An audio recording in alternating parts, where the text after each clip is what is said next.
بسم اللہ الرحمن الرحیم۔ السلام علیکم، آپ دیکھ رہے ہیں ایک آویش اور میں ہوں عائشہ صفدر۔ آج سے 2-4 دن پہلے میری نظر سے ایک ویڈیو گزری تو جب میں نے وہ کھول کے دیکھی تو وہ انڈین حجاب گرل مسکان کی دیدہ دلیری اور بہادری کی خوبصورت سی ویڈیو تھی کہ کس طرح وہ کرائے کے گنڈوں اور RSS کے موالیوں کے سامنے ڈٹ گئی۔ انڈین میڈیا اور مودی کے منہ پر کیا رکھ کے تماچا مارا ہے مسکان نے۔ جہاں پوری دنیا میرا جسم میری مرضی تو چلا چلا کر کہتی ہے تو پھر ہم مسلمان لڑکیاں دنیا کے کسی بھی حصے میں رہ رہی ہوں وہ اپنی مرضی سے اپنے جسم کو ڈھک اور چھپا کیوں نہیں سکتی؟ فریڈم آف سپیچ اور فریڈم آف رائٹس کی باتیں تو بہت ہوتی ہیں لیکن بات جب مسلمانوں پر آتی ہے تو ساری دنیا خاموش ہو جاتی ہے۔ اور یہ وہی بھارت ہے نا جو آج سے کچھ سال پہلے تک بڑا سیکولرزم کا دعوے دار تھا۔ جی یہاں تو تمام مذاہب کے لوگ اپنے اپنے مذہب کا پرچار کر سکتے ہیں، بھئی کپڑے تو لوگ اپنی مرضی سے پہن نہیں سکتے، مسلم لڑکیاں اور خواتین اپنے جسموں کو اپنی مرضی سے ڈھانپ تو سکتی نہیں ہیں، تو یہ لوگ چاہے اپنے بازاروں میں گلیوں میں ننگے گھومیں، ان کے لیے فریڈم آف سپیچ اور فریڈم آف رائٹ موجود ہے لیکن مسلمانوں کے لیے نہیں۔ بھئی ہمیں تو اس چیز کا مطلب سمجھا دیا جائے کہ اس کا مطلب کیا ہے۔ اور یہ ٹی وی چینلز پر بیٹھ کر بڑے بڑے بھاشن دیے جاتے ہیں اور کرتوت ان لوگوں کے یہ ہیں۔ جی یہ بھارت اب پہلے والا بھارت نہیں ہے، یہ مودی جی کا بھارت ہے اور یہاں پر اقلیتیں بالکل بھی محفوظ نہیں ہیں۔ مائنورٹیز کے ساتھ پورے بھارت میں جو سلوک کیا جا رہا ہے اس کے نتیجے میں پورے بھارت میں فسادات مچے ہوئے ہیں اور اگر ان کی یہی روش برقرار رہی تو بھارت کو ٹکڑے ٹکڑے ہونے سے کوئی نہیں بچا سکتا۔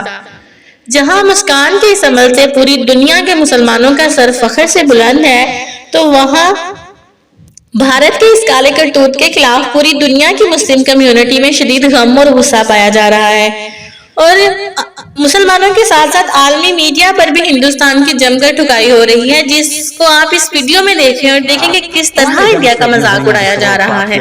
This is a standard scarf right here, okay? This is a scarf, okay? This is good, okay? This is good? Okay. Not good, okay? Not good.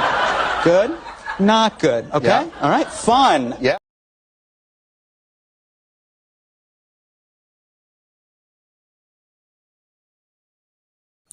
جی تو دیکھا آپ نے کس طرح عالمی میڈیا پر ہندوستان کی دھلائی ہو رہی ہے۔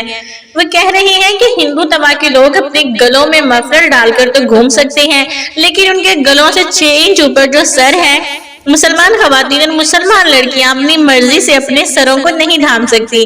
بھائی کتنا سکیری ہے یہ، اس بات پر تو کلیپنگ ہونی چاہیے ان لوگوں کے لیے۔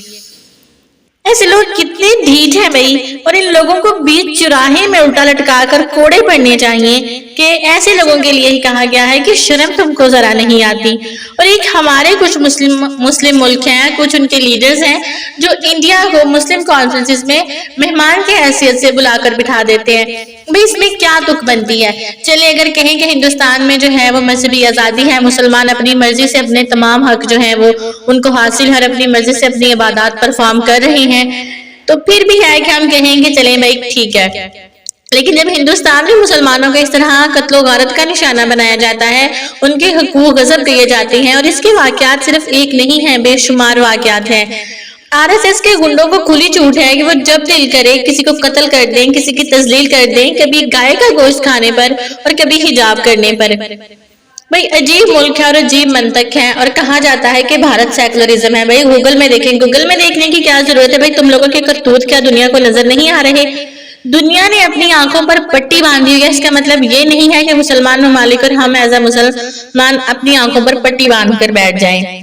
بھئی ہمارے ملک میں بھی ایسے واقعات ہوتے ہیں، ہم نہیں کہہ رہے کہ نہیں ہوتے، لیکن آٹے میں نمک کے برابر ہیں یہ واقعات۔ سیالکوٹ والا انسیڈنٹ ہوا اور پورا ملک اس کے خلاف نکلا، پورے ملک نے کہا کہ جتنے بھی لوگ اس واقعے میں ملوث ہیں ان کو قرار واقعہ سزائیں دی جا سکے تاکہ دوبارہ ایسا کرنے کے بارے میں کوئی سوچ بھی نہ سکے۔ اور مودی اور RSS کی ترجیحات اور ان لوگوں کی نیتوں سے سب واقف ہیں، اس میں کسی قسم کا کوئی شک اور گلہ نہیں ہونا چاہیے۔ آج قائد اعظم کی بات شدت سے یاد آتی ہے قائد-اعظم محمد علی جناح نے پاکستان بنتے وقت کہہ دیا تھا کہ ہندوستان میں رہ جانے والے مسلمان ساری زندگی اپنی محب وطنی کو ثابت کرنے میں لگا دیں گے، لیکن وہ ثابت نہیں کر پائیں گے، اور آج ہندوستان میں رہنے والے لوگوں کو اس بات کا سامنا کرنا پڑ رہا ہے۔ کبھی ان سے کہا جاتا ہے کہ وہ ہندوستان چھوڑ کر پاکستان چلے جائیں، اور کبھی انہیں مختلف قسم کے مراحل سے گزرنا پڑتا ہے کہ ثابت کرنے کے لیے کہ وہ بھی ہندوستانی ہیں۔ ہمیں ہماری بیٹی، ہماری بہن مسکان پر مان ہے، فخر ہے۔ اللہ تعالیٰ مسلمان لڑکیوں کو ایسا بننے کی توفیق عطا فرمائے۔ آپ سب لوگوں سے گزارش ہے کہ اگر آپ کو ہماری آج کی یہ ویڈیو پسند آئے تو